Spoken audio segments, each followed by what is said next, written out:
আমার ঘরের সবথেকে পছন্দের জায়গার মধ্যে রান্নাঘরটা আমার ভীষণ পছন্দের। ভাড়া বাসায় যতটুকু সম্ভব আমি গুছিয়ে রাখি, পরিষ্কার পরিচ্ছন্ন করে রাখি। হ্যালো এভরিওয়ান, আসসালামু আলাইকুম। কেমন আছেন সবাই? আর কে কোথা থেকে দেখছেন অবশ্যই কমেন্টে জানাবেন। নতুন আরো একটা ভিডিওতে আপনাদের সবাইকে ওয়েলকাম করছি। আমি আজকে আপনাদের সাথে শেয়ার করব দুপুরের রান্নাটা। দুপুরের রান্নায় আমি কে কে আয়োজন করেছিলাম সেটাই আপনাদের সাথে শেয়ার করছি। সাধারণত আমরা শুক্রবারে পোলাও মাংস বা মাংস ভাত খেয়ে থাকি। তবে আজকে মাংস ভাত বাদে ডাল আর হবে সব রকমের ভাজাভুজি। এক চুলায় আমি ডাল দিয়ে ভেন্ডি ভাজি করছি আর অন্য চুলায় আমি করলা ভাজি করব।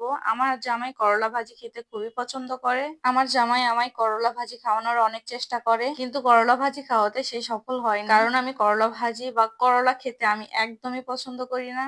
আমার জামাই আমাকে বলে মিষ্টি শরবতের মধ্যে করলা গুলে তোমায় আমি খাওয়াবো। যাই হোক, বিয়ের আগে আমি অনেক খাবারই পছন্দ করতাম না, যেমন ভেন্ডি ভাজিও আমি আগে পছন্দ করতাম না, এখন শিখে গেছি খাওয়া। বিয়ের আগে ডিম ভাজি আর আলু তরকারি ছাড়া তেমন কিছুই খেতাম না। বিয়ের পর খাবার থেকে শুরু করে নিজের জীবনটাই কেমন জানি চেঞ্জ হয়ে গেছে। এই ক্রেডিট পুরো আমার জামাইয়ের, তার জন্যই আমার এই পরিবর্তনটা। আমার এই পরিবর্তনটা কিন্তু খারাপ না।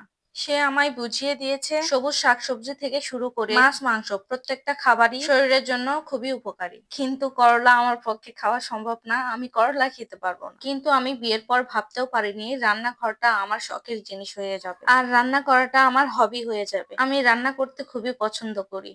আমি আমার রান্নাঘরে যদি সামান্য পরিমাণ তেল চিটচিটে দেখি, তাহলে আমি পুরো রান্নাঘরটার সাথে সাথে নিট অ্যান্ড ক্লিন করে থাকি। ইনশাল্লাহ আমার যখন বাড়ি হবে তখন আমার রান্নাঘরটা আমার মনের মতো করে বানিয়ে নিব।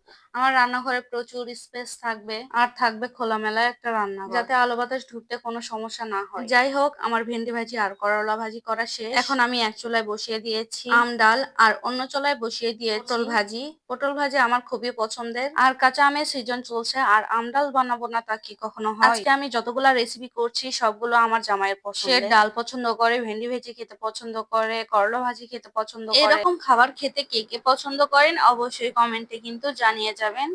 আজকে আপনাদের সাথে আমি কোনো রেসিপি শেয়ার করছি না, মিনি ব্লগ ভিডিও শেয়ার করছি আপনাদের সাথে। তবে হ্যাঁ, রান্নার প্রসেসটা কিন্তু আপনাদের দেখিয়ে দিচ্ছি। যাই হোক, আমার পটল ভাজি করা শেষ। এবার আমি মাছ ভুনা করার জন্য মাছগুলোকে আমি ভেজে নিচ্ছি। আজকে আমি ট্যাংরা মাছ ভুনাও করব। ট্যাংরা মাছের ভুনা কিন্তু আমার জামাই খুবই পছন্দ করে। শুধু ট্যাংরা মাছের ভুনা না, ট্যাংরা মাছের যে কোনো তরকারি সে পছন্দ করে, ইভেন আমারও খুবই পছন্দ। এখন আমি ডালটা তেলানি দিয়ে দিচ্ছি। অনেকেই তেলানি বললে চিনবেন না, কেননা এটা উত্তরবঙ্গের একটা আঞ্চলিক ভাষা তেলানি। যাই হোক, আমি ডালটা বাগার দিয়ে দিলাম। এত কষ্ট করে রান্না করার পর সে যদি বলে রান্নাটা ভালো হয়নি, তবে খুবই কষ্ট লাগে কথাটা শুনে। এরকম অনেকেই বলে থাকে, তবে আমি আমার জামাইকে নিজেই বলি রান্নাটা ঠিক কেমন হয়েছে, কারণ সে খুব ভালো রিভিউ দিতে পারে। যে খাবারগুলো খেতে ভালো হয় সেটার খুব ভালোভাবে রিভিউ দেয় আর আমার খুবই প্রশংসা করে। আর যে খাবারে কখনো কোনো কিছু কম বেশি হয়ে যায় তখন সে বলে এভাবে করলে ভালো হতো, এটা দিলে ভালো হইতো। ঠিক এই জন্যই তার কাছ থেকে রিভিউ নেওয়া, পরবর্তীতে যাতে আমার সেই ভুলগুলো আর না হয়। সত্যি কথা বলতে সে খুবই ভালো রান্না করতে পারে আর ভালো রিভিউ কিন্তু দিতে পারে। যাই হোক, জামাইয়ের এত প্রশংসা করা ভালো না। আপনাদের সাথে গল্প করতে করতে প্রায় আমার রান্না শেষের মধ্যে। মাছ ভুনা করার জন্য আমি সবগুলো মশলা ভালোভাবে কষিয়ে নিয়ে এরপর ভাজা মাছগুলো দিয়ে ঝোল দিয়ে